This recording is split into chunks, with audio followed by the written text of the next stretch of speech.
Hey Trader Stephen here, TradersPlan.com. It is Thursday morning, July the 11th. So just looking right here, we're going to cover a lot. I haven't done a market update in a couple weeks. I want to start with the Russell 2000 because I kind of look at this as the dark horse. So we have the Russell 2000, the small caps on the daily chart. And it really has been lagging. If you look at the relative ratio, small caps versus S&P 500, the large caps, it's really been underperforming since the summer of last year. This chart goes all the way back to July, so it's a 12-month chart. I mean, it doesn't even really look close to, if I were to draw a trend line down here, it doesn't even really look close to breaking out of that relative trend line.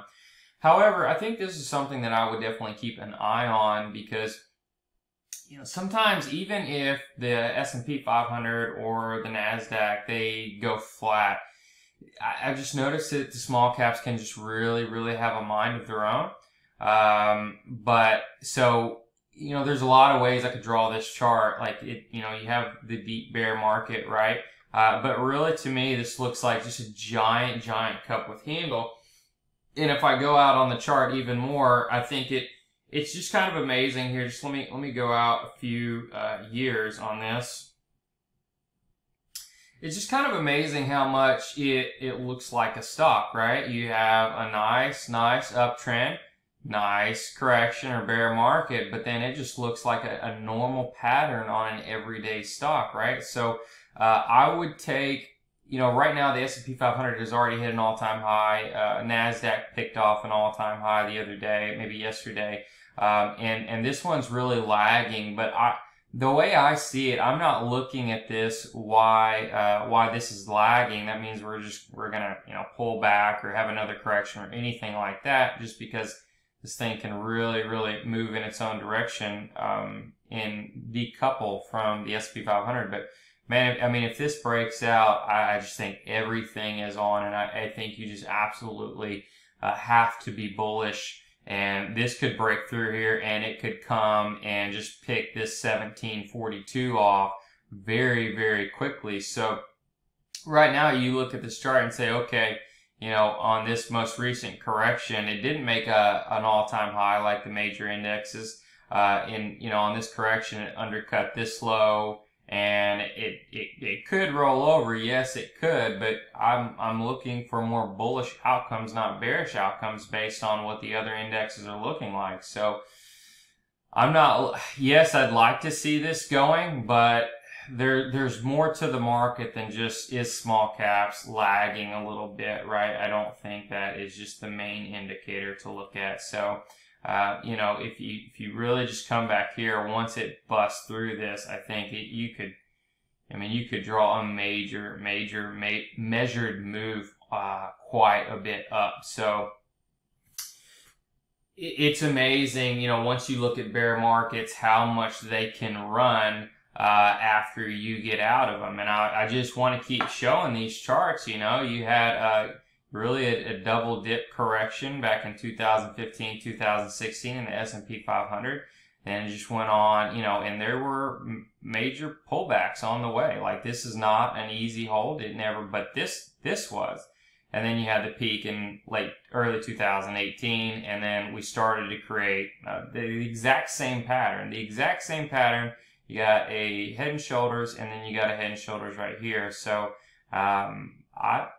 I just wouldn't be surprised if the next 2 or 3 years we just get a major move in the overall market.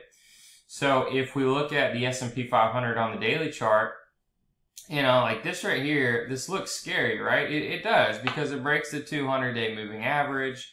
It kind of scares the bejesus out of everybody. But that's why sometimes looking at weekly charts, I think, can really ease your mind, especially when the market is closed. Do your homework on the weekends. Have your game plan set up, but look at weekly charts because it can get rid of a lot of the day-to-day noise. Like, if you're just looking at one bar candles all the time, I think you're going to get a lot of whipsaw, right? Because that's what the market does, it whipsaws. But, we're riding the 20-day moving average. We're in a rally.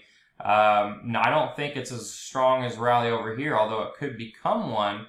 I guess we'll wait and see. I'm sure trade could have something to do with it, but we are entering the summer months where July, August, September, usually are the worst 3-month stretch. So, but we're above the 50, we're above the 20 is above the 50, the 50 is above the 200.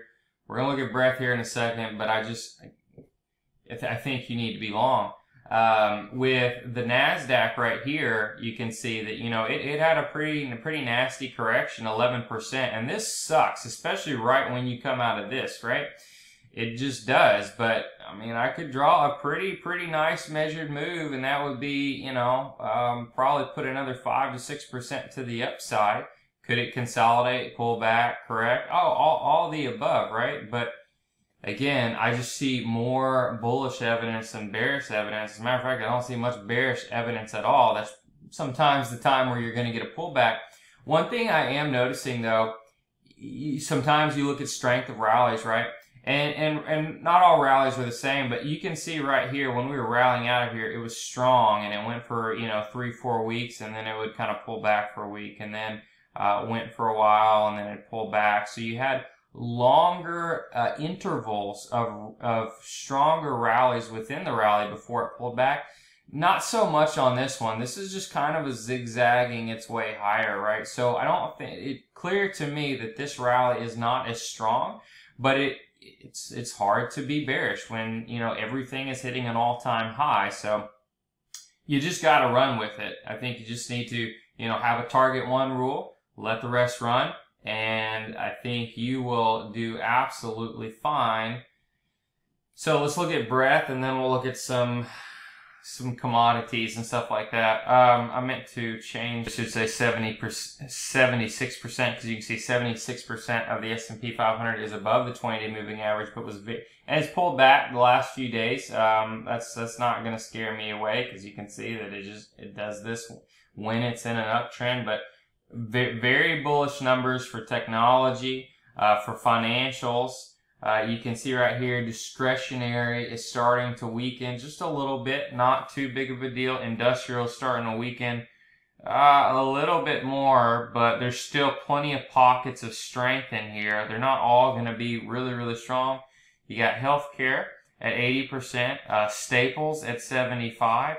Energy is starting to lead a little bit. Oil, man, was up a lot yesterday, and it could really, and just like a commodity, when you're looking for fast moving stuff, you want things like commodities, internet stocks, Chinese stocks, cannabis stocks, like they are usually great, gold stocks, they're usually great candidates for fast movers because they can tend to go parabolic versus your average Google stock, right? So sometimes commodity related stocks, there's a boom or a bust type of feel to it. So it can go up, and then when you think it's going to go up for a long time, it'll just immediately break your heart. That's part of it. You have materials that are weak, and at least in the short term, and then you have utilities that are strong. So utilities and energy is the strongest. But up here, you still have technology, which is up there, and financials, which is up there. So, you really have, I think, a mixed bag. But I kind of like the fact that energy is up here a little bit. It has been, as you can see, weak for a long time. So where you might have a lot of technology stocks that have been strong for a while that are extended, you might not be able to find many opportunities. Energy, which we can probably go fishing here in a minute, energy might have some stocks that are just now starting to move, and it could be a nice honey hole to look at. If we look at the long-term breadth real quick, there's a bullish picture painted too, because you can see 71% of stocks are in the S&P 500 are above their 200-day moving average. So if it's above 60%, I'm good. Like, you can't really be bearish with that kind of breadth. I like to see breadth. I like to see price first, then breadth, and both of them check the boxes. It's until you have to stick with it until you're proven wrong. Now, let's look at, that's not what I wanted to look at. Let's look at the dollar for a second, because it's kind of looking a little interesting. So this is the USD, the weekly chart. And, it was in a really in a bull uptrend, just kind of grinding its grinding its way higher. Excuse me, a bull channel, and you can see that it did break the trend line, came back, got rejected at the trend line, you know, and now it could just absolutely be going the other way. Now if this happens, which I don't think that you can, I think a break below this would be, this 95.66 would be a definitive break. Right now you still could make the case that it's in a consolidation, although it sure is looking kind of toppy if you look at that. So, you know, what is going to benefit from this? Well, you know, large cap stocks are going to benefit from this, and emerging markets and international stocks are going to benefit from a weaker dollar. You can see right here, you know, the S&P 500 is really, for the most part, since September of last year, has been, I'd say, in line with emerging markets. You can see as of lately, this year, it has been outperforming. So when this line is going up, it means the S&P is outperforming emerging markets. But in the last couple months, it's kind of drifted back down a little bit with the dollar. So that what that means is when the dollar is getting weakening, emerging markets are starting to outperform a little bit. So really pay attention to this. I would assume that eventually, if the dollar weakens, the international stocks, the VEU All World X US ETF is going to start to outperform as well. And we can really see right here that, you know, small caps usually do better with a stronger dollar because they do not have as much international trade. So money flows into small caps away from the large caps just because it's a safer haven. So this is possible the small caps, if the dollar continues to weaken, to continue to underperform. But right now, you know, even in we're in a bull market, we're in an uptrend, the more aggressive ones are just underperforming. So we'll just kind of keep an eye on this. You know, I like when small caps outperform because that's really my fast movers, the honey hole I like to fish in. But it also is going to help commodities a little bit. So let's look at that. Let me look at GDX, which I have a mining stock, but this is really not giving me just, it's tough, and it all depends on your personality. But if we look at GDX here, you know, this just went parabolic from $20 to 26. You know, that's what, a 30% move. And then it pulled back, created the tiniest flag, and that's just not that much of a consolidation for me, and then just bolted out of here. So you see how sometimes I talk about, you know, some of these commodity-related stocks, they can be parabolic, and then they can just break your heart the next minute, or just stop you out. So, I mean, that's kind of up to you. I mean, it is breaking out, and you can see GLD is breaking out as well. To me, let's see, that's at 26.20. It's just that kind of setup is usually not my cup of tea, but it is moving higher just because I'm just kind of waiting for a shakeout. To me, once something makes a 30% move, a 2-week pause is not necessarily enough for me, but it could be for you. But you know, looking at this and everything I'm seeing, this looks pretty bullish right here. So let's go over to, let me go over here. Let's look at a long-term chart of gold real quick, because I want to show you something. I wonder if this is the chart. Okay, so gold, I want to show you a couple charts. And so gold is breaking out of a 7-year downtrend line relative to the S&P 500. So you can see for the last 7 years since gold peaked in 2011, it has been underperforming the S&P 500. Now it broke out of a downtrend line. All right, and then it broke out, and then it came back to test the trend line, and is moving out of here. If it breaks out, so then I could draw a horizontal trend line and be like, okay, for the trend to truly change, I'm not telling you, you don't have to wait till it gets all the way up here. You can, you know, stick your toe in the water or do whatever you want to do, but for the trend to truly change, then I think it has to break out of the horizontal line. If that happens, if I were to draw a horizontal line right here, and then it breaks out, like gold could outperform the S&P 500 for the next 7 years. Like you just never know. These cycles where emerging markets and international stocks, like they can last 5 to 7 years. So it's very, and I'm going to show you a chart here in a second, but that's just, it's incredibly important to kind of keep an eye on things. Let me show you this very, very long-term chart. So you have right here just a major move. This is gold. This is the continuous contract, just the solid spot. Gold went from 2000 to 2011. Look at this. It just went from 250 to 1800. I don't know what that is. What is that? A 4-7-fold move, right? So when you look at, okay, I thought that was a relative ratio chart. We'll look at that here in a second. But then you just had really from 2011 to 2016, 6 years worth of correction. And then another, 3-4 years worth of sideways consolidation. Major first stage bottoming rectangle pattern right here.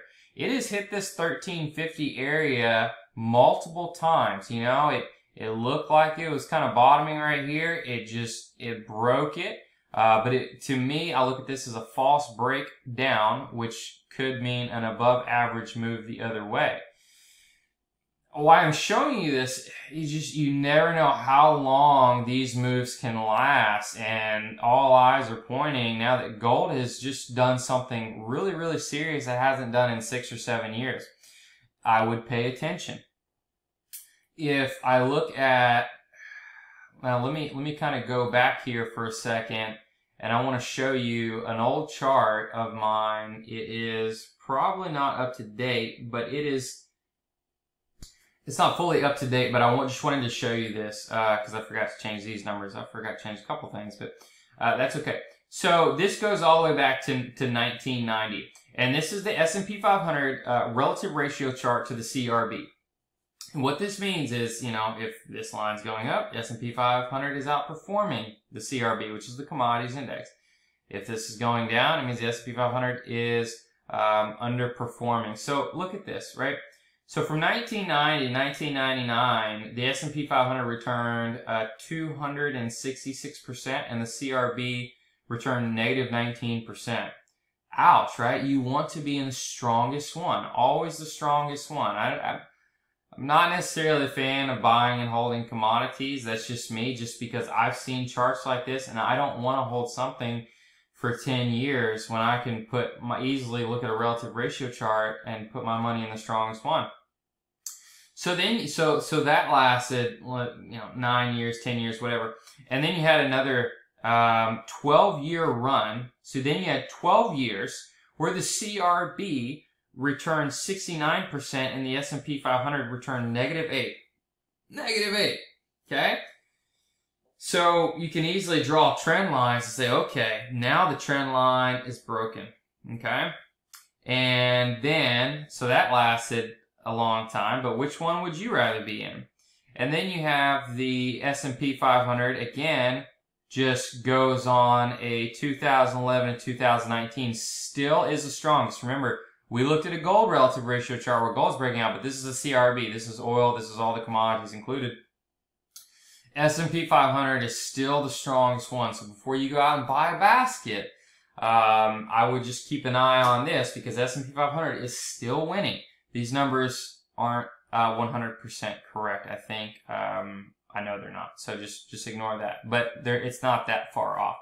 My point is, right now, U.S. stocks are still favoring commodities, but gold is starting to really turn. Oil's popping this week, which I wouldn't consider this week's pop in oil, really a turn. But I think it's very important to look at these long-term cycles to just be aware of the possibilities and just accept the fact that just owning an S&P 500 ETF, like you could use some very simple rules to just switch them out, right? So you can see right here, for the most part, S&P 500, look at, so in the same time frame, I just kind of drew these lines, right, at the peak points or at the pivot points.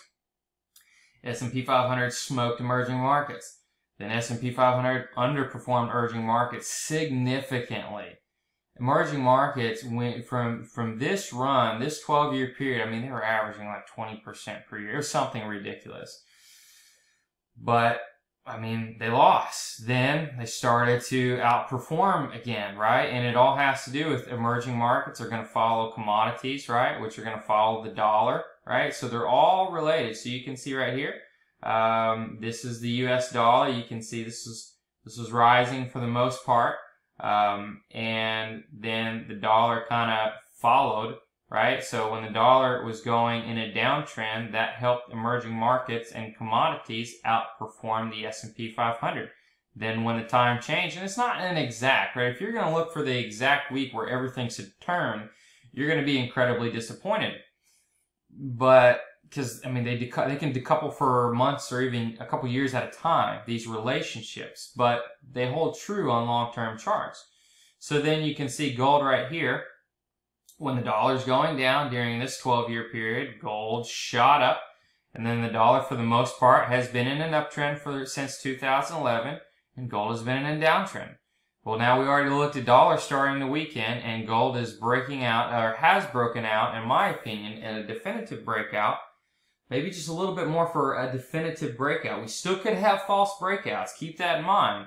But, I mean, if you got some very, very long-term money, you could easily buy a GLD with a stop under this pivot right here and just say, let's just see and find out if we can get one of those major moves, you know?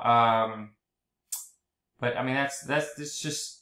These are just kind of ideas, you know, make your own decisions. Always make your own investment decisions. You are responsible. But maybe you don't see what I see. I mean, it's just really up to you. But I think I kind of proved my point just a little bit. Let's go over to, let's look at the sector summary, and then I want to kind of look at some energy sectors. Coffee break, excuse me. So yesterday, energy was up the most out of all 10. Okay, that makes sense given oil was up. You know, but I'm going to look at this in deeper because, to be honest with you, I think they should have been up more. Kind of a simple rule of thumb is you want the stocks of the commodities they track to be up more than the commodities they track. If the stocks are underperforming the commodities they track, typically, that's a bad sign, right? I'm not going to get sucked in. So, in the last 1 week, energy has been up the most. You can see relative flat. You know, you had little pockets of strength, but I'd say in the last week, for the most part, was pretty boring. So, if we look at the last 1 month, communications services have been up the most. So, we can look at that here in a second.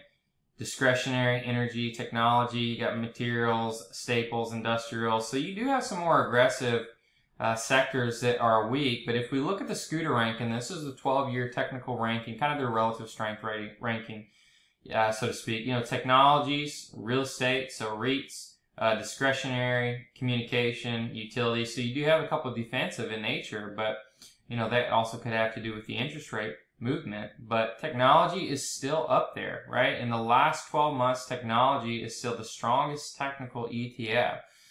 I just don't think that's going anywhere. I think you're going to have periods where technology underperforms, but, you know, when I look at all the IPOs and when I look at all the charts, there is so much inventory of technology stocks to choose from, and they are just coming online more and more and more and more.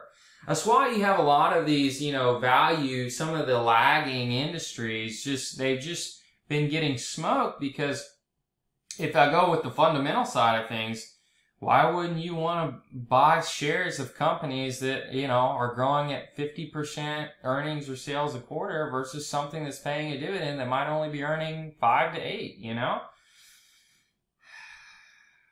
Let's look at, it's just a thought. No. Okay. So let's look at the last 1 week. So this is the industry summary. We just looked at the sectors, right? So you want the strongest stocks and the strongest industries. And, you want the strongest stocks, strongest industries, and the strongest sectors. So let's continue to keep an eye on this. So we got communication in the last 1 week. Internet stocks have been up. Broadline retailers. I'm just kind of looking for anything that stands out. Oil and equipment services. We'll come back to that because that looked pretty good. Gold mining, you know, it's only up a little bit this week, but that's just 1 week. REITs, there's still some pockets of strength in REITs. Software, out of technology. Software is still the strongest, and this is why sometimes you don't want to buy a broad technology ETF, you want to buy a industry ETF that's leading. And then you have utilities. All right, so let's come back. I do want to come back to look at energy for a second because I'm seeing more green across the board in energy in the last week than some of these other sectors. So let's look at all these industries right here. Oil and equipment services. So let's look at this real quick. Let's just see. I don't know what I'm looking for. I'm just looking. The first thing I'm going to look for is broad participation because I want to make sure of just a few stocks aren't pushing up the whole group. So I see a lot of green. There is some red, but I think for the most part, green wins, right? And so then you could really look at some of these stocks, and I don't really want to look at $2 stocks, although actually I might just take a peek. Basic energy services. Man, I remember this stock from back in the day, but you can see these green bars behind here. There is a lot of accumulation stepping in. I just think it's a little too volatile. So let's just look at some of these, see if we can pick up any larger cap stocks and penny stocks. So ION, I think I actually already had this on my watch list. A subscriber sent that to me, but look, you know, this is pretty volatile, but if you could say this was a consolidation right here, a bottoming consolidation, it broke through the 50-day moving average, gapped up yesterday, and broke above this pivot right here. So look at the volume spikes on this right side right here that is starting to come in. 1, 2, 3, 4, 5, 6, 7, 8. So out of in one distribution on this right side of the consolidation. So you have 8 accumulation bars, 2 distribution bars, 8 out of 10. That's pretty interesting to me. The share price is at 932. I see support around the 20-day moving average at 818. So based on yesterday's move, you might want to wait for it to kind of ease a little bit. But when something starts to get going like this, you can see right here, it broke through the 20-day moving average, came down, found support, and then started to move higher. A little bit extended, but when you see that first Tesla support, there's your stop loss right there. You do not want to let it go. And I haven't looked to see if it's reporting. I'm just doing pure technical analysis. That looks interesting. So I'm just trying to find the strongest stocks and the strongest industries and the strongest sectors. You know, McDermott. Again, now this is just a textbook first stage consolidation. For me, this one isn't for me. It already moved from $6 to $10, and it hasn't had a consolidation yet. It busted through like a lot of them did. I think this is too extended for me, but more accumulation is starting to step in. Let's just continue to look. But here's one thing that's interesting. Look at a lot of these scooter rankings. Here, let's see if I can go the other way. So a lot of these scooter rankings, actually, let me go back, are not the strongest stocks in the last 12 months. These are very, very, very low. You really want something to be above, 80. So that's telling me it's in the strongest 20%. No, that's not for me. Too volatile, just don't like it. I should look at the price per share. Let's look at Diamond. So again, right now, I'm just trying to fish a little bit and just see if I can see anything that looks interesting that is not too extended, okay? So Diamond Offshore Drilling right here. I like IO better because you can see right here that it's starting to move, but look at the declining volume right here versus IO. It had lots of volume spikes. So that gives me a little bit more confidence. See right here, look at this. This is like, it's exactly what I look for. So then it goes on a short list, and then I keep an eye on it to see if I can find a setup that matches my personality. I wonder what Dorian. I've never see. There's so many of these stocks. Some of them I've never heard of. Yeah, that's a little bit too far gone for me. It's just, and it's very volatile. That's not gonna fly with me. You can see it made a night. Maybe it would with you, but look, I mean that bar right there has to be a 20 to 30% drop, and then it just continued to go. So, but look at the volume coming in. I mean, it's hard to argue where the money is going. I'm interested to look at this on a weekly chart. See what that looks like. Let's go back a couple years just for giggles. Yeah, look at that. I mean, that's just some major climbing right there. It's just extended and a little too volatile for me. So we're at 30-minute mark. I think, you know, this industry is not a bad place to look. You know, just kind of go through these charts, see where you see. You might have a setup that you like that matches your personality but doesn't match mine. So I hope this was helpful. I have been sending emails out about the Wealth 365 event that starts on Monday. I'm speaking on Tuesday. It is the largest online wealth platform in the world. 60 plus speakers. There's some really, really smart guys. Something for everybody. And they have hourly giveaways. You do have to attend to get on some of those. So maybe you see the lineup, maybe you see a presentation that you really like, whether it's mine or someone else, totally up to you. But there's some really good stuff out there. So at least check that out, and then you can watch those presentations, the one that fit you. Thanks.